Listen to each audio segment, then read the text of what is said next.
Welcome to Sports Beat KC, the Kansas City Star Sports Podcast.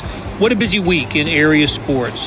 The Royals continue spring training in Surprise, Arizona, while the case for a new ballpark continues to be made in Kansas City. It's NFL free agency time, and the Chiefs made one of the biggest splashes over the weekend, giving Chris Jones a long-term contract. The Kansas City Current's about to make history. Saturday, they'll move into the first stadium constructed specifically for a women's professional team. And we'll discuss all of those stories on other shows. Today, we're talking Big 12 basketball tournament. This show has already rolled into town with the women's tournament, and now the men take center stage. On today's show, beat writer Kellis Robinett joins me, Blair Kirchhoff, in breaking down the event. We discuss Kansas State's chances of the NCAA tournament and the Wildcats season. We also talk about KU's prospects without its top two players, Hunter Dickinson and Kevin McCullough, and what lies ahead for both teams. Okay, let's get going. Talking Hoops with Kellis Robinett. Kellis, this reminds me of the time you and I used to come back to this interview area at the Big 12 tournament, and we would video a conversation. Remember that? I do. I actually had a microphone that we'd pass back and forth, but no video today, just good old cell phone recording for the podcast. I'm glad you're here. You came down to see Kansas State fall to Texas in the women's Big 12 semifinal. Same two schools are matching up again in the first game of the men's tournament for each school on Wednesday, right? I've got that right, don't I? Wednesday is when they'll play. Correct, yes. So we'll touch a little bit on the women's tournament in a bit. Let's talk about the Big 12 men's tournament that starts on Tuesday here at T-Mobile Center.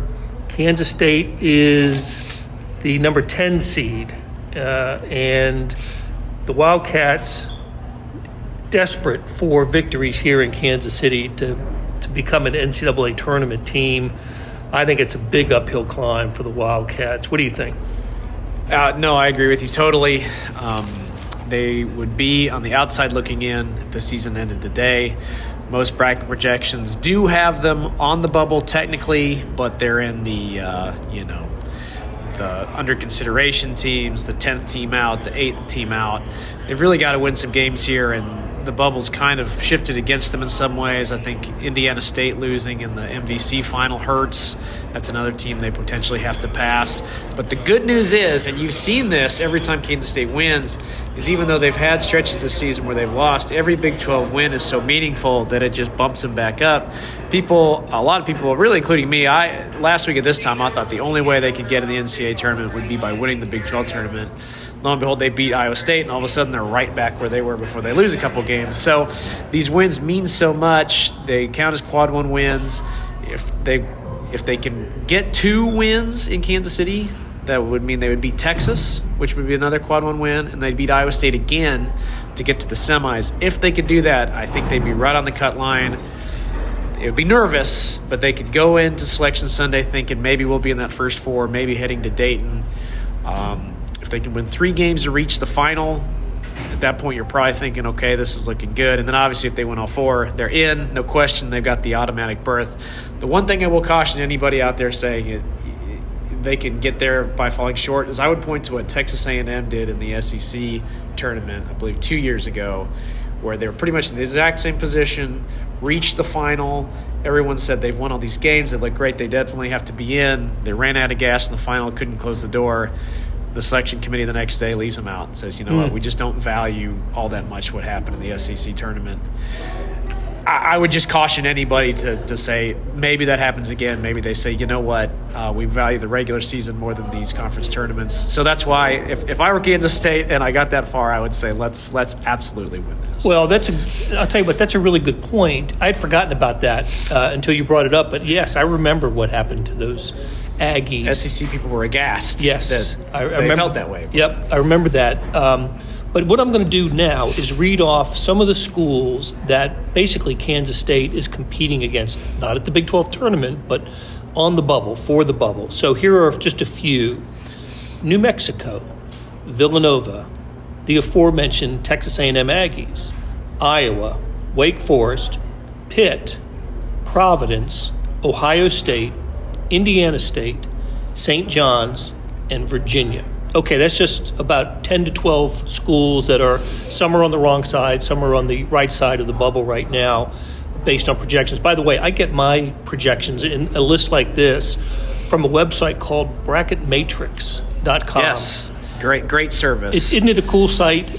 Bracket Matrix is the compilation of about 50 to 75. I think it's 100. Is it up to 100 mock brackets? So, maybe you like Jerry Palm, who I do like, his CBS Sports bracket, or maybe you're Joe Lenardi or whoever else has bracketology. This compiles all the bracketology and comes up with an average for it. So these are the first teams out or the last teams in according to Bracket Matrix. And I read off those names because, with the exception of any Big East team, let's just say Villanova, nobody else is going to have the opportunity that Kansas State has to pick up quality wins. Yeah, As exactly. you mentioned, you just routed them off. Texas is in the tournament right now. Iowa State is in the tournament right now. And if Kansas State wins those games, and if they play, reach the semifinals and finals, they'll play teams that are in the NCAA tournament. And I think if you add those series of quad one victories, 2 or 3 of them, that's going to improve the Wildcats' resume to a point where it'll jump over many of these teams that I just mentioned.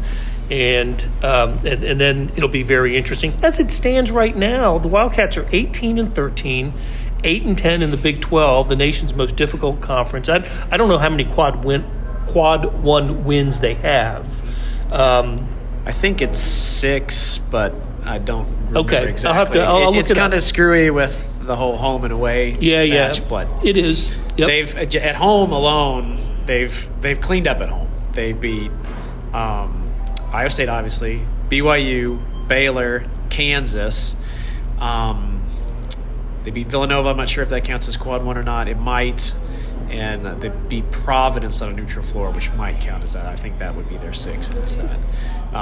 Very good wins. Very good wins. Their wins isn't what's holding them back. It's that 7 of their wins, 6 of their wins, is it 6 or 7? I can't remember which one. A lot of their wins have come in overtime, and some of those wins were against Oral Roberts. Was it North Alabama they beat I think in overtime? So. Yeah. Oh my teams gosh, you should not be beating in overtime, and it's really drugged their net ranking down to the point where that's what's hurting them. If they had a net that was similar to even like Cincinnati in the 30s or something, we wouldn't be having this conversation right now. Even with 18 wins, I think they would be in. What is their net? Approximately around 70. Yeah, that's outside. I mean, a net of 70 unless you've got some other redeeming qualities, that's outside the norm for a team that would be an at-large selection. It might have moved up after they beat Iowa State. I haven't monitored exactly. Okay. But the beauty, I guess, of the Big 12 tournament for them is not only do they have these games that would very much boost their resume in front of them, they don't have to play them on the road anymore. They only won one Big 12 game away from home all season, but a lot of teams struggled on the road. Kansas couldn't really beat anybody on the road. Iowa State, as good as they are, struggled on the road. Even Houston, all their road losses, all their conference losses came on the road. Yep. It's just been very, very hard for whatever reason for anybody in this league to go on the road and beat somebody else. And that's what I think I'm most looking forward to about this tournament is that's all done. Teams like K-State, KU, Iowa State actually will have a little bit of an advantage here because they'll have the crowd with them. But I think that'll even things out a little bit and really – I mean, I know Houston's amazing. Maybe they'll just win this too, but it should even out the playing field a little bit. Well, we'll talk about the KU disadvantage here in a little bit when it comes to the roster.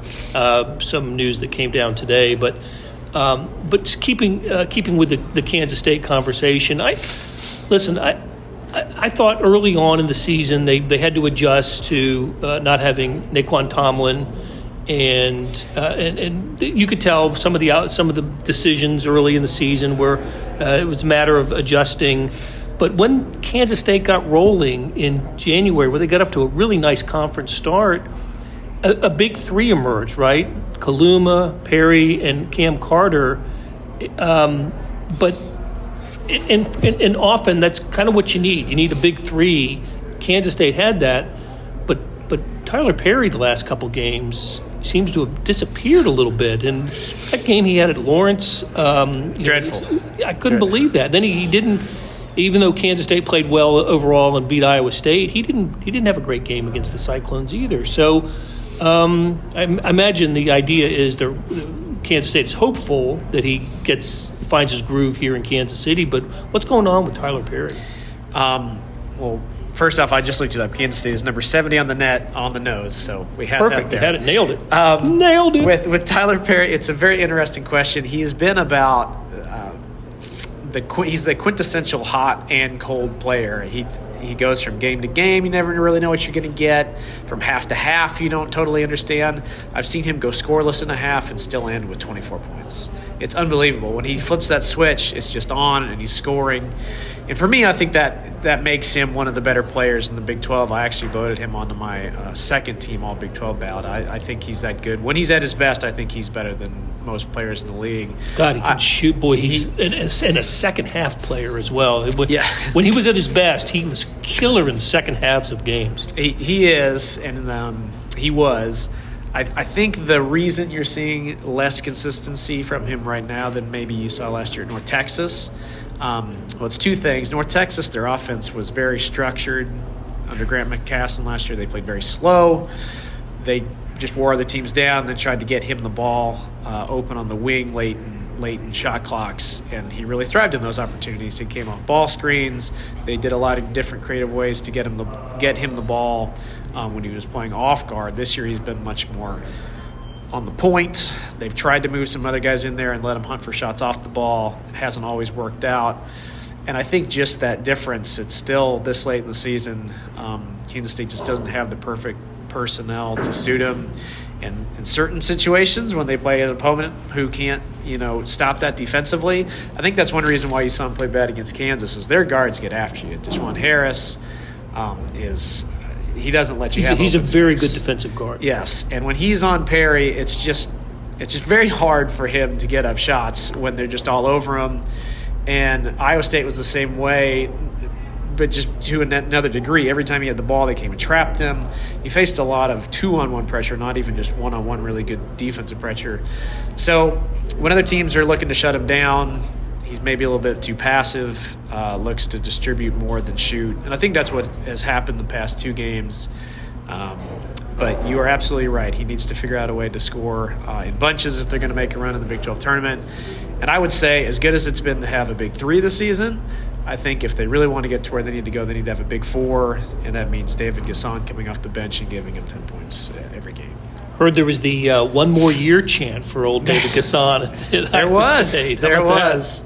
In an age of transfers where on senior day, it's not always actually honoring seniors who've been there very long. It was kind of cool to hear him, having an emotional attachment to somebody, even though he's only been there 2 years. It would be cool for him to come back and play a third. And what I thought it was actually neat about that is most of the time when you hear those kind of chants, it's reserved for, a star player, like what you would hear for, like Marquise Noel last year or Jacob Pullen in the past. But this is for a guy who's coming off the bench and just has been a really selfless player, and he's given him a lot of hustle minutes. And I think it's cool that they recognize him for that.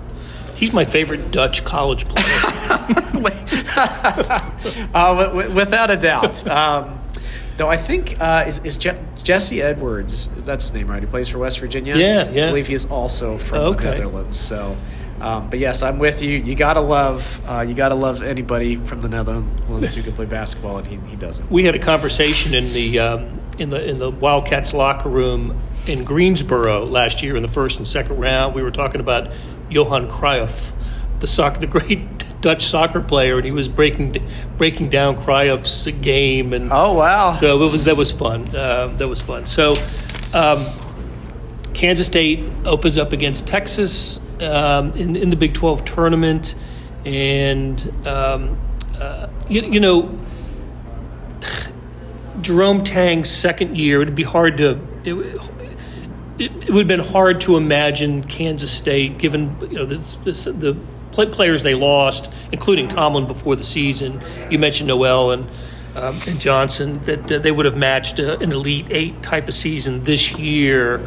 But what's kind of a bottom line for how Kansas State has performed relative to expectation? I think they were preseason number 6 choice in the league, 6 or 7.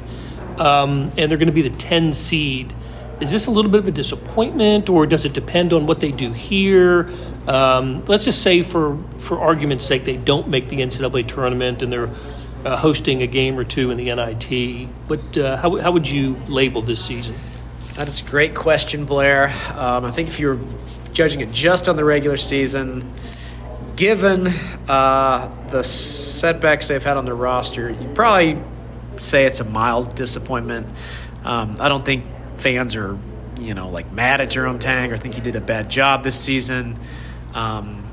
Even without having Naquan Tomlin play a single minute, even without Quez Glover playing a single minute, they're still really close to being solidly in the NCAA tournament right now. They lose to Texas Tech by 1 point in the game they led most of the way. They lose to Oklahoma State on the road by 3 in a game that was right up in the air. That was the big groan loss. Yeah, they lose to Cincinnati on the road when they lead in the final 20 seconds. I mean, now that's given that they also went 7-0 in overtime games. So yes. if you give those to them as well, then you're really, things are going perfect. But if those 3 things also break their way, we're not even talking about this. They're in the NCAA tournament.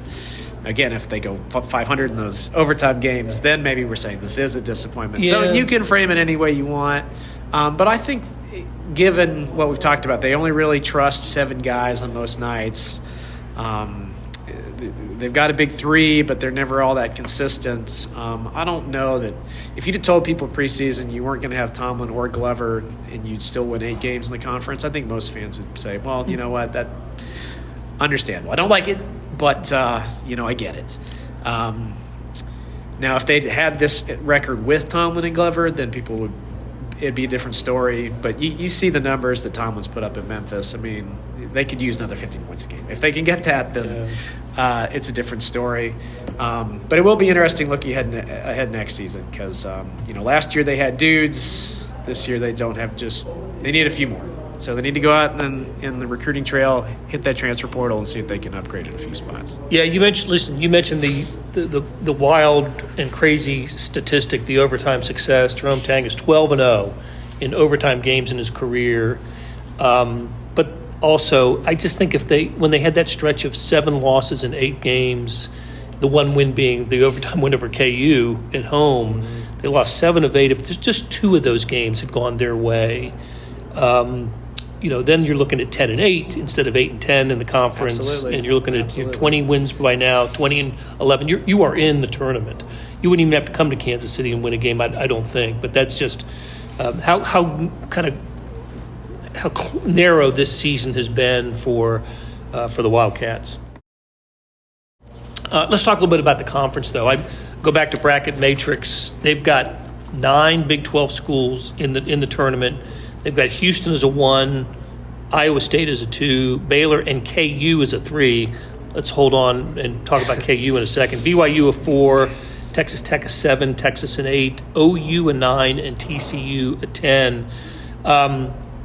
You saw Houston play this year. I've seen them on TV a few times. They are damn good. They are Final Four good, maybe even national championship good. They are really good. They are a juggernaut, and especially at home. And I say this with all due respect to Allen Fieldhouse, to Bramlage, to every other place in the Big 12. Yeah. I've never seen a bigger home court advantage than they have there. And I'm not saying that the crowd is like any better than you get anywhere else, but you put that team in front of its home fans with refs helping him out on defense, you might as well not bother going.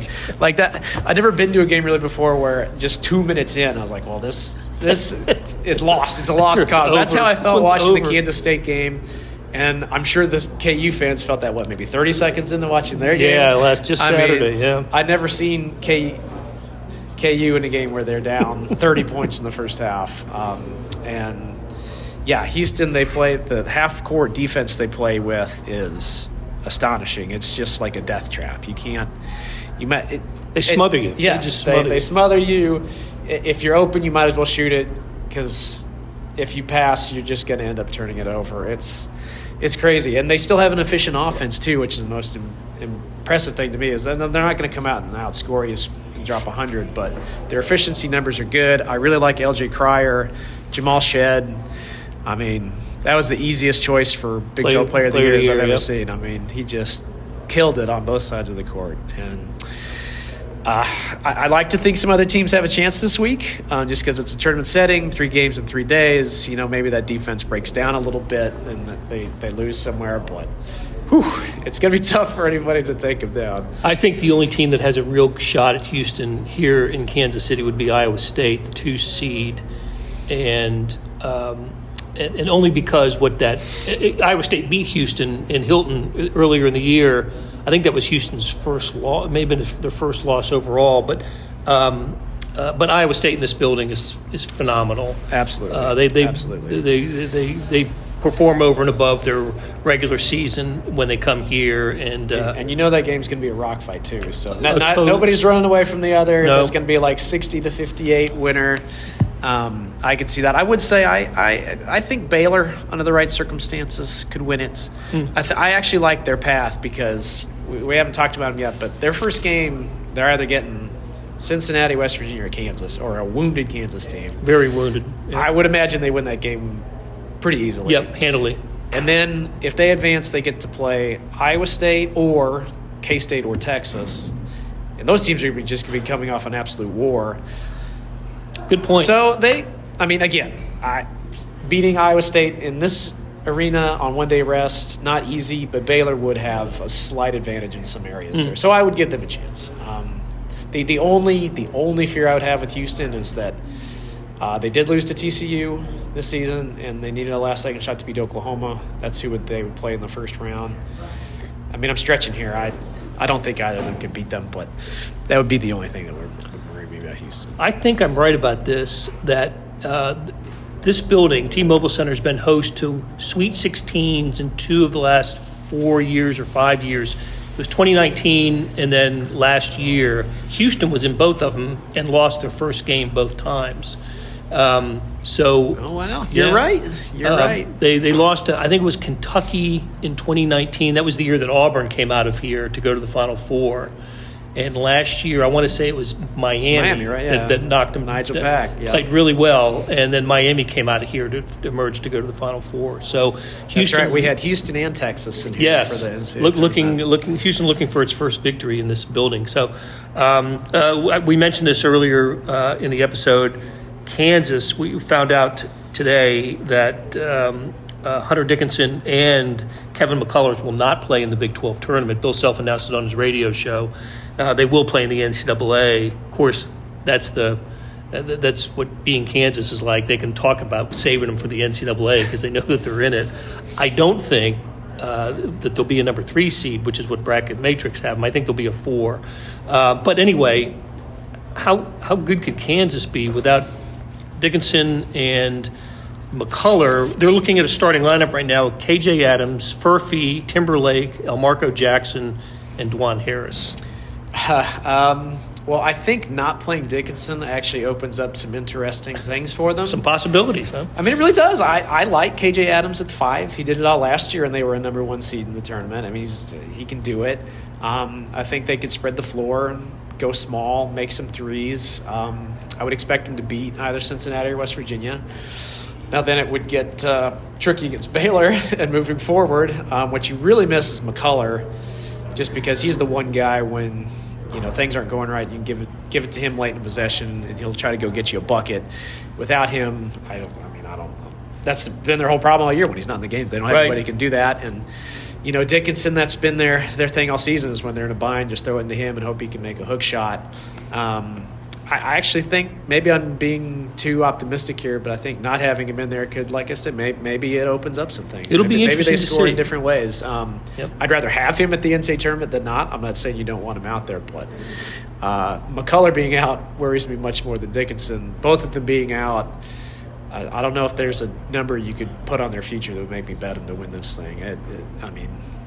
They were, I think today, I looked, they were 10-1 coming in before the news. It'd be interesting to see what they are as now. you scramble I'll have to look and see if I can spot that. At your friendly app for that. And while you're doing that, let's talk about, but just an hour ago, the Kansas State women fell to Texas in the Big 12 women's semifinals. The K-State women are definitely headed to the NCAA tournament. And the question now becomes, do they get a top 4 seed? which would give them the opportunity to host first and second round at Bramlage. What's the feeling about K-State and that chance? Well, first off, I'll say I don't even see Big 12 tournament odds at the moment. So okay. they must be scrambling to figure out what the heck to do about this.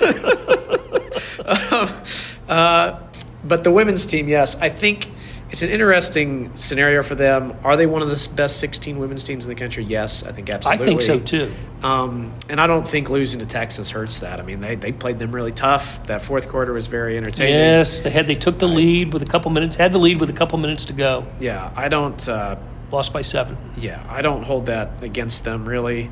All right, I found one on 13-1 now, so their odds didn't dip too much. Okay. I would need a much bigger number than that to put any money on Kansas. But all right, shifting to the women, I think the argument is, are they one of the best 6 teams? Yes, especially with Ayoka Lee.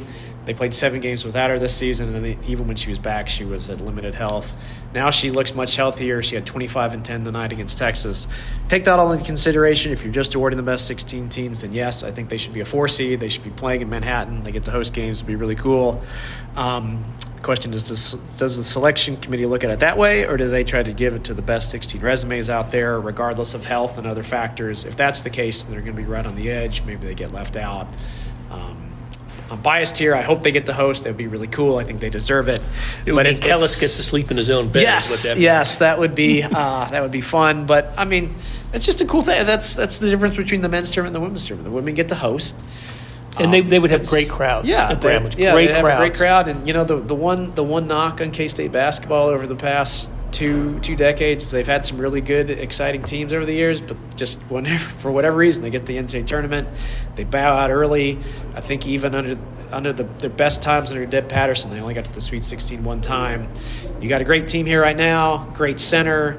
It would be great to take advantage of that, play at home, get in that second weekend. I hope it happens. Yeah.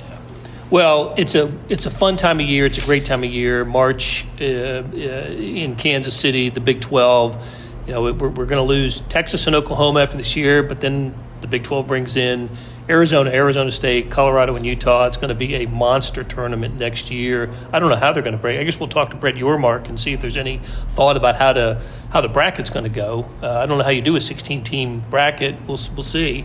Maybe if you want to keep the top 4 seeds double bye, then a bunch of teams might have to win 5 to advance. I don't know how it's going to work. Hey, that's why they pay them the big bucks. That's right. And not Figure us. it out. Figure it out. All right, Kellis. Thanks so much, buddy. We'll talk again soon. That'll do it for today. Thanks to Randy Mason for pulling together today's show, and to our SportsBeat KC staff of Monty Davis, Jeff Rosen, and Scott Chasen. Tip of the cap to Kellis Robinette for sharing his insights. We get you covered during this busy time in sports in the print editions of The Star on our website, kansascity.com, and in the nation's best digital sports page, the Morning Sports Edition. That can be found at liveedition.kansascity.com. Check it out. Thanks for listening, and let us know what you thought of the show with a rating and a review. We'll be back soon with another SportsBeat KC, where we talk sports in and around Kansas City.